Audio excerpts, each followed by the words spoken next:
دخالت در هر کاری بشه، هر کاری رو به هم بزنن، هر گروه خواستن هر کاری بکنن.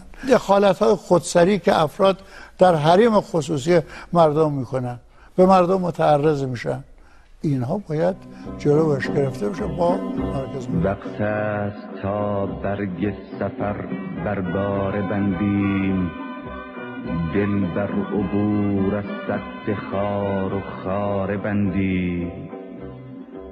گاه سفر آمد نه هنگام درنگ است، چاووش میگوید که ما را وقت تنگ است. من هم میتوانستم یک گوشه بشینم، این همه تهمت نشوم، افترا نشم، موندم همه هزینه ها رو که 20 سال واقعا پرداخت. گاه سفر شد بار بر دامن برانیم، تا بوسگاه وادی ایمن برانیم. وادی پر از فرعونیان و قبطیان است، موسی جلودار است و نیل اندر میان است. مهندس موسیقی پاش عقب بذاره حمله به ما شدیدتر میشه و ما در تنهایی بیشتری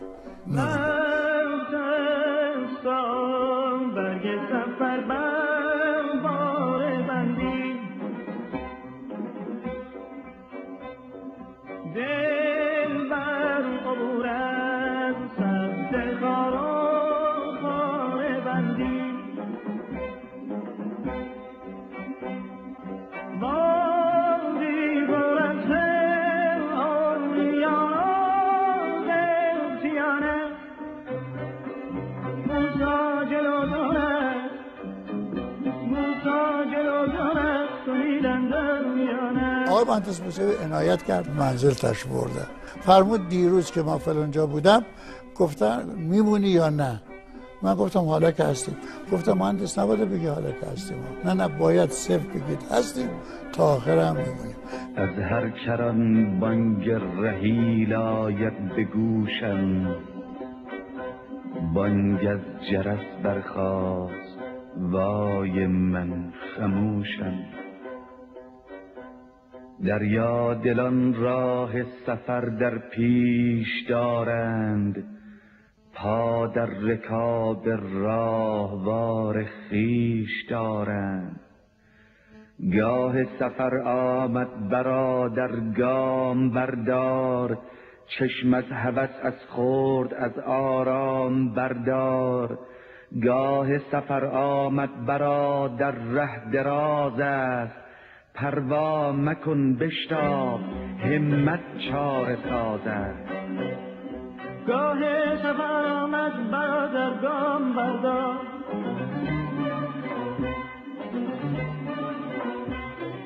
چشم از هوس از خود از آرام بردار.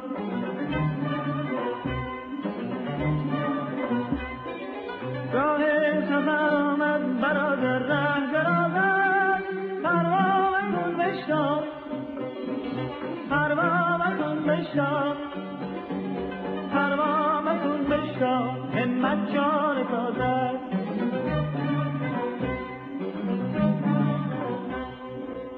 گفتم آقا من دارم تصمیم میگیرم بیام، اما آمدن من یک جهاد و فداکاری بود. مشکلات متعددی وجود داره، سختی های متعددی وجود داره. خودم برای سخت‌تری شاید آماده کردم، یعنی هم آماده هستم هزینه‌شو بپردازم و مقابل خودکامگی ها بیستم و میدونم چه خبر است، چه مراکز قدرتی به وجود آمده. نیستم، مقاومت میکنم، هر بلایی هم به سرم آمد.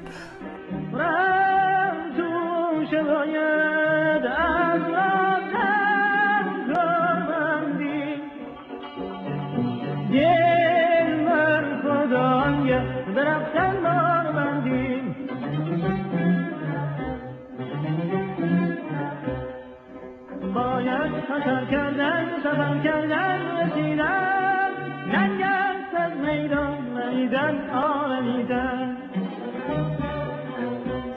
حجتم بهش بکنم و میگم والله بالله تالله اگه مهندس موسیقی فردا بگم من نیستم به ضرره، بایدم دیگه بمونیم. هر دومونم باید بمونیم، هر چی هم از توش در آمد. اما آقای مهندس موسوی آیا خودشه برای او دشواری ها و مشکلات کاملا آماده کرده که معلوم نیست چی به سر اون میاد و ادامه راه اصلاحات و او تفکر امام میده؟ تنگ است ما را خانه، تنگ است ای برادر، بر جای ما بیگانه ننگ است ای برادر. فرمان رسید این خانه از دشمن بگیرید، تخت و نگین از دست اهریمن بگیرید. یعنی کلیم آهنگ جان سامری کرد، ای یاوران باید ولی را یاوری کرد. گر صد حرامی صد خطر در پیش داریم، حکم جلودار است سر در پیش داریم. حکم جلودار است بر هامون بتازیم، هامون اگر دریا شود از خون بتازیم. از دشت و دریا در طلب باید گذشتن، بیگاه و گاه و روز و شب باید گذشتن. گر صد حرامی صد خطر در پیش داری، حکم جلودار است، حکم جلودار است سر در پیش داری.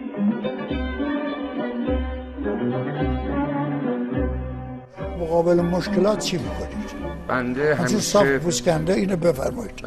من عرض میکنم مشکلات جدی وجود داره سر راه مقابل مشکلات چی میکنید؟ خیلی خلاصه این رو شرح میدم. بنده فکر میکنم که 8 سال زیر بار جنگ و مشکلات و توپ و تانگ و جریانات سیاسی که شما بهتر از من میدونی که چه بلایی بر سر بنده میوردن ایستادگی کردم. بنده همون آدمم، هیچ تغییر نکردم. بنده یک فرد قوی بودم اون موقع، همه میدونن این رو. الان به همون فرد هستم. بر این اساس بنده اون چیزی که در جواب برادر بسیار عزیزم جناب کروبی میخوام بگم، برای با درک همین خطرات بنده وسط صحنه اومدم، ان شاءالله خواهم بود.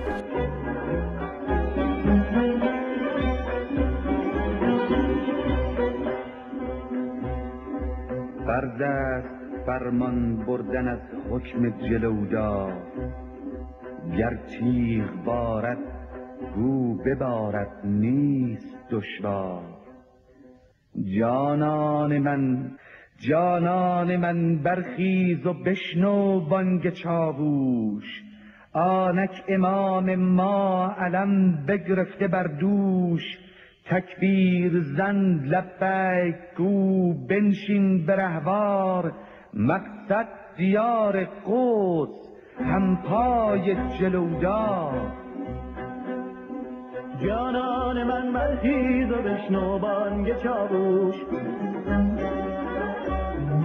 جانان من برخیز و بشنو بانگ چاووش. آنک امام ما علم بگرفته بر دوش،